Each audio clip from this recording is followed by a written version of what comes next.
शेर और मच्छर की कहानी। जंगल के राजा शेर को अपनी शक्ति पर बड़ा घमंड था। वह स्वयं को सबसे शक्तिमान समझता था, इसलिए जंगल के हर जानवरों पर अपनी धौंस जमाता रहता था। जंगल के जानवर भी क्या करते, अपने प्राण सबको प्रिय थे, इसलिए न चाहकर भी शेर के सामने नतमस्तक हो जाते। एक दिन दोपहर के समय शेर एक पेड़ के नीचे सो रहा था। वहीं एक मच्छर भिनभिना रहा था, जिससे शेर की नींद में खलल पड़ रहा था। वो एक मच्छर से बोला, ए मच्छर, देखता नहीं मैं सो रहा हूँ, भाग यहाँ से, नहीं तो मसल कर रख दूंगा। मच्छर बोला, क्षमा करे वनराज, मेरे कारण आपकी नींद में व्यवधान उत्पन्न हुआ, किंतु आप मुझे ये बात नम्रता से भी कह सकते हैं। आखिर मैं भी इस धरती का जीव हूँ।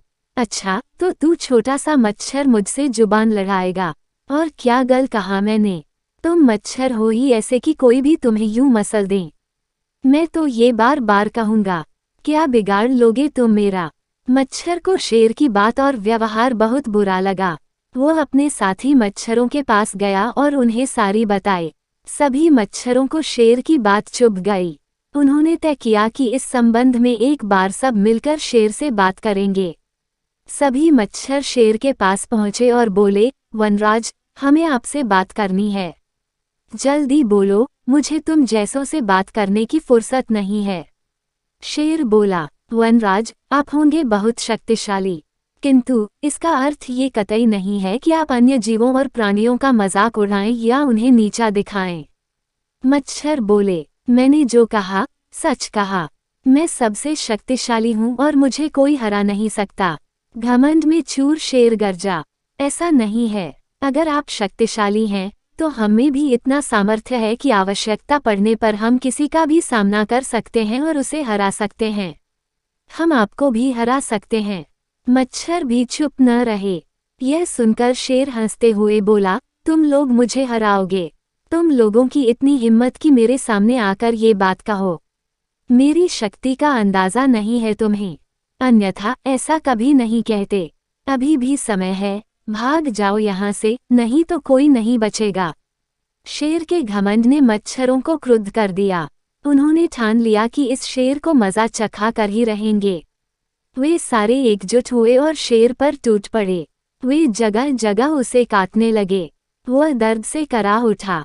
इतने सारे मच्छरों का सामना करना उसके बस के बाहर हो गया। वह दर्द से चीखता हुआ वहां से भागा, लेकिन मच्छरों ने उसका पीछा नहीं छोड़ा। वह जहां भी जाता, वे भी उसके पीछे जाते और उसे काटते। आखिरकार शेर को झुकना पड़ा। उसने हार मान ली। वह मच्छरों के सामने गिपड़ गिराने लगा, मुझे बख्श दो, मुझसे गलती हो गई, जो मैंने तुम्हें तुच्छ समझकर तुम्हारा मजाक उड़ाया और तुमसे बुरा व्यवहार किया। आज तुमने मेरा घमंड तोड़ दिया है, अब मैं कभी किसी को नीचा नहीं दिखाऊंगा। मच्छरों ने शेर को सबक सिखा दिया था, इसलिए उन्होंने उसे काटना बंद कर दिया। वे बोले, घमंडी का घमंड कभी न कभी अवश्य टूटता है। आज तुम्हारा टूटा है। घमंड करना छोड़ दो, अन्यथा एक दिन ये तुम्हें ले डूबेगा।